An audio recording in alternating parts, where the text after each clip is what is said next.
Chapter 18. I am one of the second wave of shaman, just as I am the leader of the second, and I pray better and wiser. Incarnation of the Horde. I have spoken with the elements and spirits, and I have felt them working in harmony with me many times, and refusing their aid almost as often.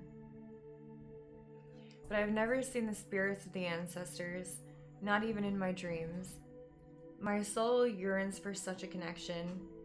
Until very recently, those who once walked the path of the shaman did not even dream of being able to walk it again, and yet they do.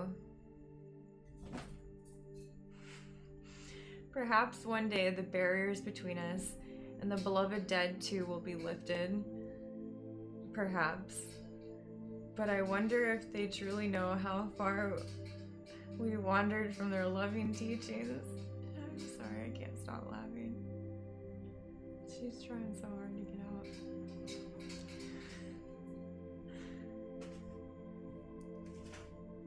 But I wonder if they truly know how far we wandered from their beloved teachings, if they saw what we had done to Draenor. Perhaps even now, they would turn their backs on us and leave us to our fates. And if they so choose, I cannot say that I would blame them. She's smart. I don't understand, Gunn said. He was the youngest of the clan's warlocks, and still. Duratan mused with bitterness, an idealist. He had seen his nose wrinkle at the strange creatures he was forced to utilize in the battle against the Draenei. He had seen the youth's face filled with regret as his enemy writhed in agony before him. Drekthar had brought the boy to Duratan's attention after the declaration from Gul'dan had been issued. What is wrong in hoping that the elements will one day work with us again? And why can I not go to Ashugun? Duratan had no real answers for him. The decree that no one must ever again practice the shamanic arts on pain of severe punishment or exile or death for repeated violations had seemingly come out of nowhere. True, most of those who had walked the shamanic path had turned from it when the elements abandoned them. But what about the ancestors? Why in the world, in this time of crisis and need, did Gul'dan forbid the orcs their most sacred place? And because he had no answers for a youth who deserved them, Duratan grew angry. His voice was gruff and deep. In order to triumph over the Draenei, our war chief has made certain allies. These allies have given us the warlock powers you control. Do not lie to me. I know you are pleased with the results. Gunn's sharp-nailed, long fingers had been working in the dead earth, and he had dislodged a stone. He tossed it up and down in his palm. Duratan frowned, looking at the boy's skin. The dryness of this place and the harsh conditions under which they had been laboring for nearly 2 years now were taking a toll. Normally smooth brown skin, stretched tight over toned muscles, was dry and flaky. Absently, Gunn scratched at a patch of rough skin. Duratan glanced at the new skin underneath. It had a greenish tint. For a moment, mindless animal panic washed over Duratan. Duratan forced himself to be calm and look again. There was no mistaking it. The skin was indeed slightly green. He had no idea what it meant, but it was new and it was strange, and he instinctively did not like it. Gunn seemed not to have noticed. He hurled the rock with a grunt, watching it sail into the distance. Had Gunn been older, he would have noticed the warning in the tone of voice his clan chieftain used earlier. But he was young and wrapped up in his own concerns and did not heed the warning. The spells, the creatures who obey me, I am pleased with the efficiency. but not with how it is efficient. It feels wrong, my chieftain. Killing is killing, and the elements used to give me powers that killed my foe just as dead. But I never felt this way about it when they gave me the power. We are in this war because the ancestors told us we needed to kill the Draenei, Gunn continued. So why is Gul'dan now saying we can't go talk to them? Something inside Duratin snapped. He let out a furious bellow and hauled the boy to his feet. He gripped the fabric of Gunn's shirt and brought his face to within an inch of the shocked warlocks. It doesn't matter, he cried. I will do what is best for the Frostwolves, and now that means doing what Gul'dan and Blackhand tell us to do. Obey this new order. Gunn stared up at him. As abruptly as it came, the white-hot fury departed, leaving sorrow in its wake. Duratin added in a harsh whisper meant for the boy's ears alone, I won't be able to protect you if you don't. Gunn looked up at him, an odd orange gleam in his eyes for an instant. Then he looked down and sighed. I understand, my chieftain. I will not bring dishonor upon the Frostwolf clan. Duratin let him go. Gunn stepped back, straightened his clothes, bowed and departed. Duratin watched him go, conflicted. Gunn, too, sensed the wrongness in the way things were unfolding. But a single youth attempting to contact the elements could not stand against it. Nor, Duratin thought bitterly, could a single chieftain. A sacred site was next to fall beneath the might of the Horde. Hard on the heels of the proclamation banning shamanism was the order to march on a place the Draenei called the Temple of Karabor. Although it lay close to the Shadow Moon Valley, the ancestral lands of Ner'zhul's own clan, who had taken the name Shadow Moon from that same valley, no orc had ever seen it before. It was a sacred place, and such had been respected by the orcs. At least it had been respected until now, when Blackhand stood before his assembled army and ranted against the so-called spirituality of the Draenei. The cities we have taken so far were mere practice, Blackhand declared. One day soon their capital will be destroyed. But before we shatter their most important city, we will shatter them as a people. We will storm this site, smash their statues, destroy everything that means anything to them, slaughter their spiritual leaders. They will lose heart, and then claiming their city will be as easy as killing a blind wolf pup. Duratin, who stood with the other armed and mounted warriors, glanced at Orgrim. As was almost always the case, his old friend stood at Blackhand's side. Orgrim had become a master at keeping his face impassive, but he could not completely hide his feelings from Duratin. He too knew what this meant. The temple was Valen's home. The prophet had only been visiting Telmor that day when Orgrim and Duratin had met him. His place was in the temple, where he prayed and meditated and served as a prophet and guide to his people. They would very well slay him this day if he was there. It had been hard enough to kill Restalan. Duratin would have prayed that he would not be forced to kill Valen too, had there been anyone to pray to. 6 hours later, he stood atop the stairs to the great seat of the Temple of the Draenei. He almost choked from the smells that assaulted his nostrils. The now familiar reek of Draenei blood. The stench of urine and feces and the thick odor of fear. The sweet, cloying smell of incense. Blood covered the soles of his boots as they crunched on strewn rushes, releasing a clean fragrance that somehow made all the other scents so much worse. Duratin doubled over and vomited, the taste sour in his mouth. He heaved and choked until his stomach was utterly empty. With trembling hands, rinsed his mouth with water and spat. Harsh laughter greeted his ears, and he flushed. He turned to see Blackhand's two male brats, Rend and Mame, laughing at him. "That's the spirit," Rend said, chuckling still. "That's all they deserve, our vomit and spit."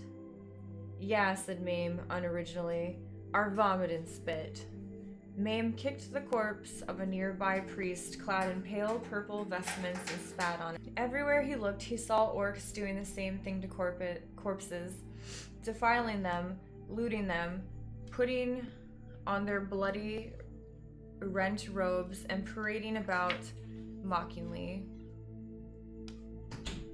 Others were methodically filling sacks with beautifully carved bowls and plates and candlesticks, while they crunched on sweet fruits that had been left as offerings to deities that the orcs didn't begin to understand and didn't want to. Blackhand, with another victory to his credit, had found some kind of alcoholic beverage and was chugging it down so quickly, some of the green fluid spilled and dripped onto his armor. "Is this what we have become? Murderers of unarmed priests, looters of things holy to them, defilers of their very bodies? Mother Kashur, in a way I'm glad you are forbidden to us. I would not want you to see this." "They have taken the temple," said Kil'jaeden, "but they have not found me my prize." Kil'jaeden's voice was as honey smooth as ever, but his tail lashed agitatedly. Gul'dan's stomach clenched in fear.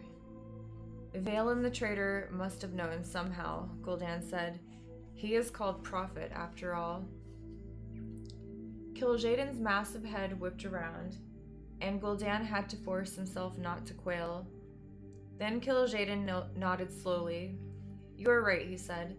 "If he were an easy and stupid enemy, I would have found him ere now." Gul'dan began to breathe again.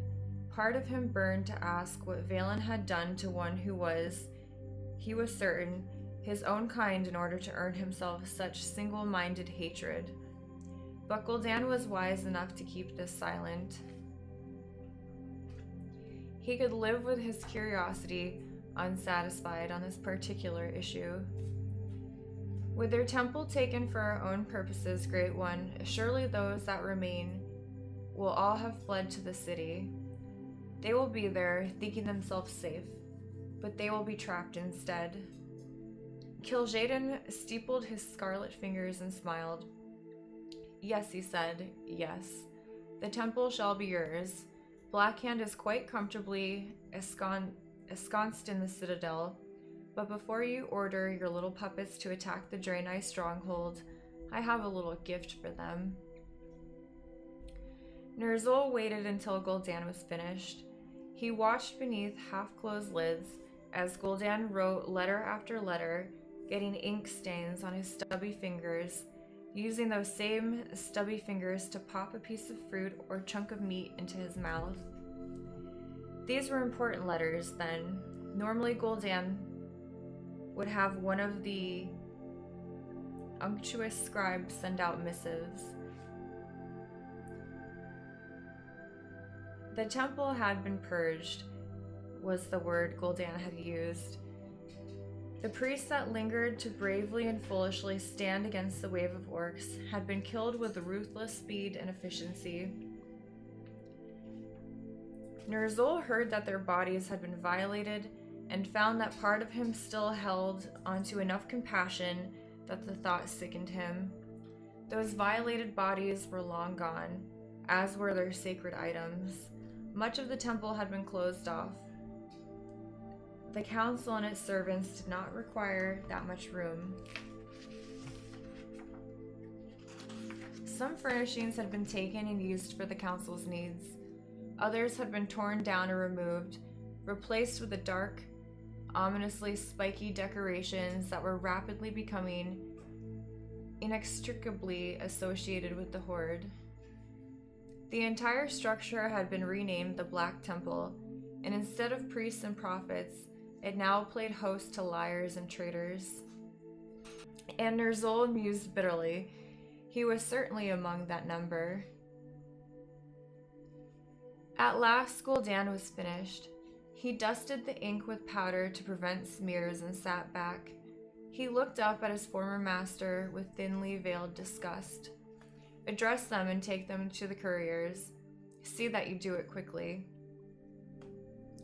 Ner'zhul inclined his head. He still could not bring himself to bow before his erstwhile apprentice, and Gul'dan, knowing full well just how broken Ner'zhul was, did not press it.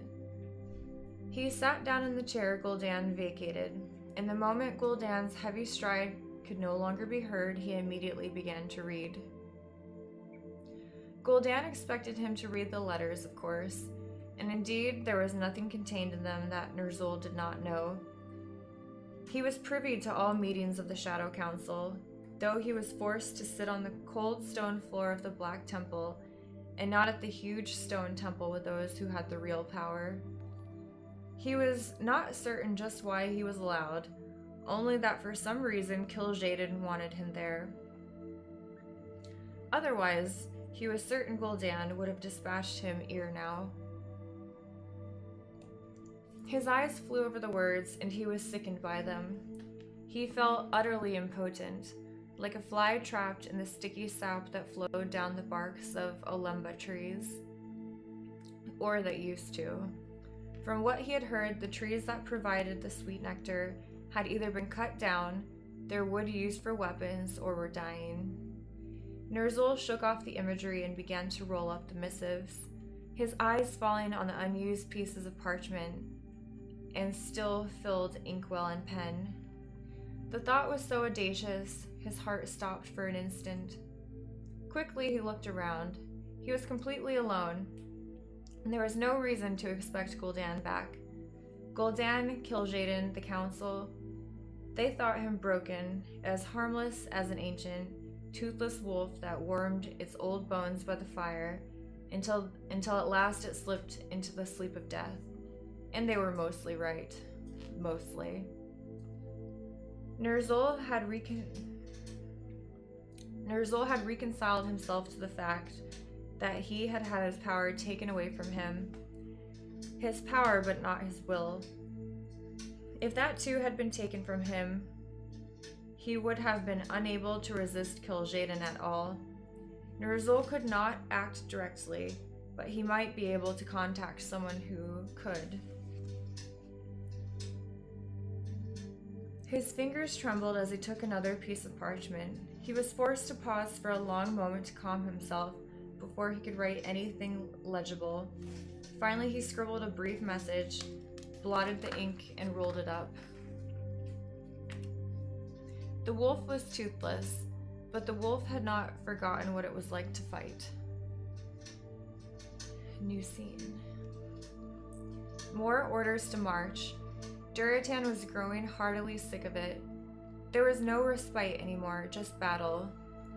Repairing armor, eating increasingly tough and stringy meat, sleeping on the earth, and another battle.